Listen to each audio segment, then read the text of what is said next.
Hello friends, welcome to my channel all about women. आज मैं आपके साथ शेयर करने वाली हूँ आम की खट्टी मीठी चटनी। तो इस आम की खट्टी मीठी चटनी को बनाना तो ठीक है, बना तो हम सब लेते हैं, लेकिन कुछ ये तरीका मैं बताऊंगी जिससे आप इसे बहुत लंबे समय तक, मेरे एक्सपीरियंस में मैंने इसे 1.5 साल तक रखा है, वो ख़राब नहीं होता है।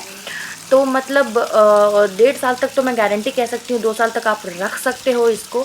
तो कुछ उस प्रोसेस से बताऊंगी कि किस तरह से आपको इसे बनाना है। तो इस तरह आप देख रहे हो, ये 4 किलो से थोड़ा सा ज़्यादा आम है, तो मैं इसका 3.5 किलो इतना तक बनाऊंगी, फिर थोड़ा मैं बचा लूँगी। एक अनदर रेसिपी आपके साथ शेयर करने वाली हूँ उसके लिए।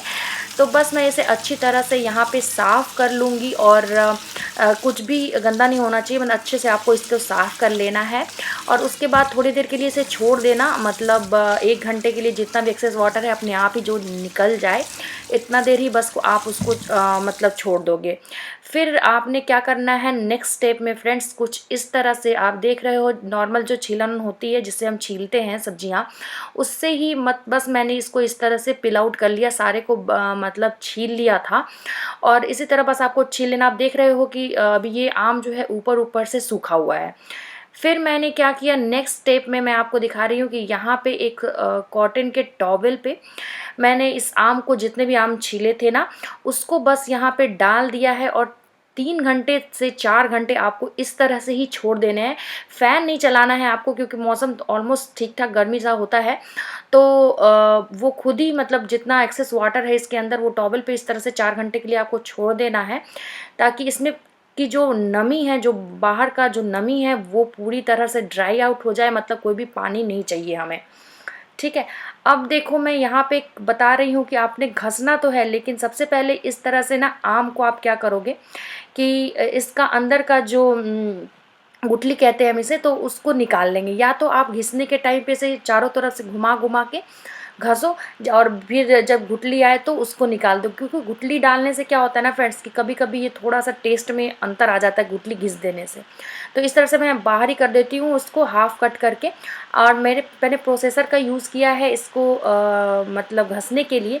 तो मैंने सबको ही इस तरह से कर लिया था। अगर आपको इस तरह से दिक्कत हो लगे कि नहीं, तो बहुत मैं छोटा आपको हो यहाँ जा पे रहा है, कुछ आम बहुत घस के छोटे भी हैं, दिखा देती हूँ तो कि इस आप तरह से नॉर्मली किस चारों तरह तरफ से से घुमा घुमा घुमा घुमा के के भी कर ये सकते जो हो। फ्रेंड्स फिर जो एकदम महीन सा होता है ना, उससे आपने नहीं घसना है। उससे जो बड़ा वाला आता है ना छेद, जो इसमें थोड़ा सा मीडियम साइज का छेद होता है, उससे ही घिसना है। और इसकी जो थिकनेस होगी कुछ इतनी रखनी है आपको। तो उससे क्या होगा कि जब ये गल भी जाएगा तब भी ये थोड़ा सा अच्छा दिखेगा। एकदम पतले वाले से घसोगे तो एकदम वो अजीब सा हो जाएगा, मतलब उसमें लगेगा ही नहीं कि जैसे कि आम का मतलब टेक्सचर पूरी तरह से ख़त्म हो जाएगा। वो चीज़ को रखने के लिए आपको इस तरह से करना है फ्रेंड्स। इसके बाद आप क्या करोगे कि मैंने यहाँ पे बहुत बड़ी सी कढ़ाई ली है, क्योंकि मैंने बहुत ज़्यादा क्वांटिटी में बनाया है, तो इसलिए यहाँ पे बड़ा कढ़ाई लिया है मैंने। बस कढ़ाई को गरम करना है, और इसके अंदर जितना भी आपने आम का इस तरह से बन किया हुआ है, उसको आपको इसने अंदर डाल देना है। यहाँ पे मैंने जो क्वांटिटी यूज़ की है वो 3.5 किलो इतना आम का बनाया है। तो मैं मसाले और ये सब उसके अकॉर्डिंग भी बताऊँगी, और ये भी बताऊँगी साथ साथ कि अगर 1 किलो का भी मेजरमेंट आपके साथ मैं शेयर करूँगी, क्योंकि बहुत लोग पहली बार में इतना नहीं बनाना प्रेफर करेंगे, उन्हें लगेगा पता नहीं कैसा बनेगा। तो 1 किलो का भी मेजरमेंट मैं आपको बताऊंगी। एक बार आप ट्राई करना फ्रेंड्स, अगर अच्छा बने तो अगली बार से आप बहुत टाइम के लिए भी बना कर रख सकते हो। तो आप देखो, यहाँ पे डालने के बाद डायरेक्ट मैंने चीनी डाला है। अब चीनी का क्या प्रोपोर्शन है और आम का क्या प्रोपोर्शन है, उसके बारे में बात कर लेते हैं। तो सबसे पहले आपने क्या करना है कि आम को जिस तरह से आपने घसने के बाद आपको किसी भी एक कटोरी का मेजरमेंट देना है। उससे आप सबसे पहले आप आम को उस कटोरी में भर कर देख लोगे कि कितनी कटोरी आम है का ये गूदा है। तो उसको आप डालो, जैसे कि 4 कटोरी अगर आम है तो आपको उसी कटोरी से 4 कटोरी चीनी लेनी है। अगर 5 कटोरी आम है तो 5 कटोरी चीनी लेना है। तो एकदम एग्जैक्टली वही मेजरमेंट होना चाहिए। अब कई लोग सोचेंगे कि आम को किस हल्के हाथों से रखना है कटोरी में, या कि दबा के रखना है। तो आम को आप नॉर्मल जिस तरह से भरते हैं वैसे रखोगे, ऐसा नहीं है कि तुम दबा दबा के नहीं रखना है।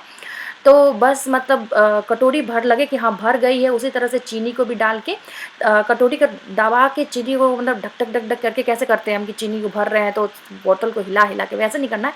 नॉर्मल जैसे हम मतलब चीनी या फिर कोई भी मेजरमेंट करते हैं उस तरह से करना है फ्रेंड्स। मैं इतनी बारीकी से आपको बता रही हूँ क्योंकि ये प्रोसेस से आप करोगे ना तो आपका बहुत ही अच्छा बनेगा, इसलिए मैं आपको बता रही हूँ।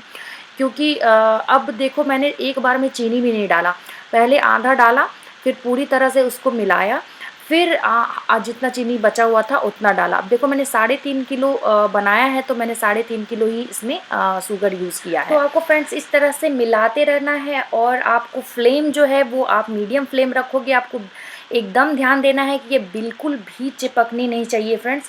तो इस तरह से आपको अपने हाथों से हिलाते रहना है। जब आप हिलाओगे तो फर्स्ट स्टेज में फ्रेंड्स कुछ इस तरह से, जब चीनी पूरा गल जाएगा तो वो कुछ इस तरह से दिखेगा।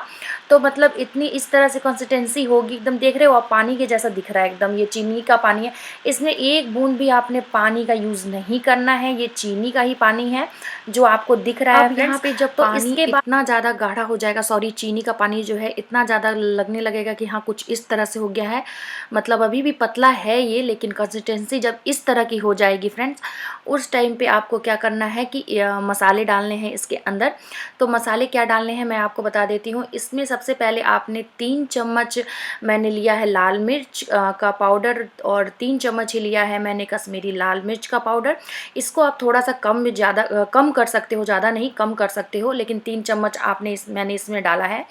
और इसके बाद मैंने लिया है इसमें 1 चम्मच हल्दी, और 6 चम्मच लिया है मैंने काला नमक, और 1 चम्मच मैंने लिया है इसमें सॉरी 2 चम्मच मैंने लिया है इसमें सफ़ेद नमक। ठीक है, तो इसको मैं इसके अंदर डाल दूंगी। अब मैं ये भी आपको बता देती हूँ कि जब 1 किलो आप बनाओगे ना 1 किलो आम का, तो उसमें आपको क्या करना है कि 1 चम्मच आपको रेड चिली का पाउडर लेना है, 1 चम्मच ही आपको कश्मीरी रेड चिली का पाउडर लेना है, 1 चम्मच नमक लेना है, और 2 चम्मच आपने काला नमक लेना है, 1/4 चम्मच आपको हल्दी लेना है। ये प्रोपोर्शन मैंने बताया है 1 किलो आम के लिए।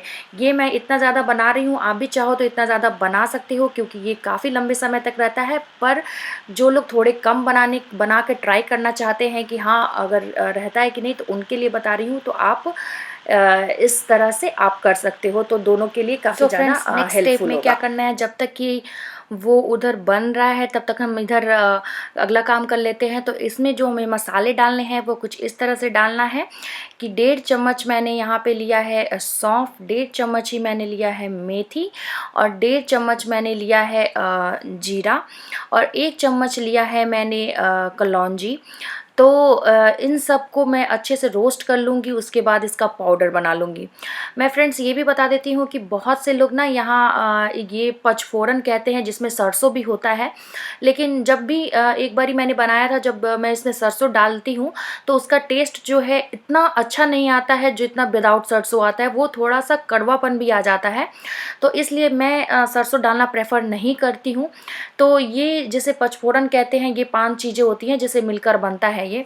तो बस मैं ये इन चारों का ही बनाती हूँ। तो इसमें मैंने बस इसको स्लो फ्लेम पे इस तरह से रोस्ट कर लूँगी, और रोस्ट करने के बाद जब ये ठंडा हो जाएगा तब मैं इसे पीस करके पाउडर बना लूँगी। सो फ्रेंड्स आप देखो आपको कितना गाढ़ा करना है, आप देखो कितना अच्छा बन के तैयार हुआ है ये। तो बस इतना आपको गाढ़ा रखना है, इससे बिल्कुल भी थोड़ा ज़्यादा गाढ़ा मत करना, क्योंकि अगर ये जब ठंडा हो जाएगा तो ये सूख के और गाढ़ा हो जाता है। तो इससे थोड़ा सा भी जब आप मतलब ज़्यादा गाढ़ा करके गैस ऑफ करोगे ना, तो ये काफ़ी ज़्यादा टाइट हो जाएगा। तो आप इसमें पानी डाल करके तो इसको गीला कर नहीं सकते हो, क्योंकि आपको कम लंबे टाइम तक रखना है। तो इसलिए पहले ही गैस ऑफ कर देना, कि ठंडे होने के बाद अगर लगे नहीं और हम सुखा सकते हैं तो सुखा सकते हो ना आप। तो इसलिए मैं आपको बता रही हूँ कि ये एकदम अच्छा स्टेज है उस टाइम पे बंद करने का। अब मैं क्या कर रही हूँ कि इसके अंदर मैं मसाले डाल रही हूँ, जो मैंने मसाले आपको बताए थे रोस्ट करके रखा था। बस इसको मैं इस तरह से मिलाऊंगी, और एक बार में आपने मसाले नहीं डालने हैं, क्योंकि मसालों का गाढ़ बन जाएगा, क्योंकि काफ़ी ज़्यादा ये ऑलरेडी इतना गाढ़ा है। इसलिए थोड़े थोड़े मसाले करके मैंने इसमें डालना है, और इस तरह से मैं मिलाते जाऊँगी। चलो मैं एक और बात आपसे शेयर करती हूँ कि जब हम बात कर रहे हैं कि लंबे समय तक इसे प्रिजर्व करके रखने का, तो क्या क्या बातों का ध्यान रखोगे आप, तो जिसके कारण आप लंबे टाइम तक रख पाओगे, एटलीस्ट 2 ईयर्स तक रख पाओगे। तो मैं क्या करती हूँ कि इसमें आपको रखने के लिए ग्लास जार्स का यूज़ करना है, प्लास्टिक में नहीं रखना है। तो ग्लास जार यूज़ करना। और जिस मान लो जैसे कि एक ग्लास जार आपने बाहर रखा है डाइनिंग टेबल पे, उससे आप निकाल कर खाते हो तो वो जार को आप बाहर रखो। बाकी जितना भी जार में आपने इसको चटनी को भरा है उसको आप फ्रिज में रखो। उससे क्या होगा कि अगर आप रख सकते हो तो फ्रिज में रखो, दी बेस्ट है। बाहर भी रखोगे तो कोई ख़राब नहीं होगा, लेकिन मैंने फ्रिज में ही रखा है इसे। और एक और सबसे इम्पॉर्टेंट बात आपको ध्यान रखना है कि जब भी अगर आप उस चटनी को निकालते हो स्पून से, तो आपको ये भी ध्यान देना है कि स्पून पे भी किसी भी तरह का कोई नमी या पानी कुछ भी नहीं होना चाहिए। तो उससे मतलब इन होल आप समझो, तो इसमें किसी तरह का मॉइस्चर वाटर कुछ भी अंदर नहीं जाना चाहिए, जिससे आप इसको लंबे टाइम तक रख पाओगे। तो स्पून को लगाते समय कई बार हम ध्यान नहीं देते, तो ये चीज़ का आपको ध्यान देना है। अब नेक्स्ट स्टेप में आपने क्या करना है फ्रेंड्स, कूट करके इस तरह से बस इसमें लास्ट में मैंने डालना है। जब मैं सूखे मसाले डालने के बाद जब मैंने गैस ऑफ कर दिया है, अब इस टाइम पे गैस ऑन नहीं है, तो बस मैं इसे इस टाइम पे डालूंगी और ढक कर के रख दूंगी। जब ये पूरी तरह ठंडा हो जाएगा तब आपने टेस्ट करना है और मज़े लेने हैं। पराठे, नान, रोटी किसी के साथ, चावल के साथ आप खा सकते हो। बड़ा ही लाजवाब ज़बरदस्त लगने वाला है। तो प्लीज़ कमेंट करके बताना कि आपको ये रेसिपी कैसी लगी और एक बार ट्राई करना। और आप और सारी मेरी वीडियोस भी देख सकते हो। मेरे फैशन के वीडियोस यूट्यूब पे मैंने डाले हुए हैं अपने चैनल ऑल अबाउट वुमेन पे, तो वो भी आप चेकआउट कर सकते हो। तब के लिए tata bye bye, take care, stay home, stay safe, love you.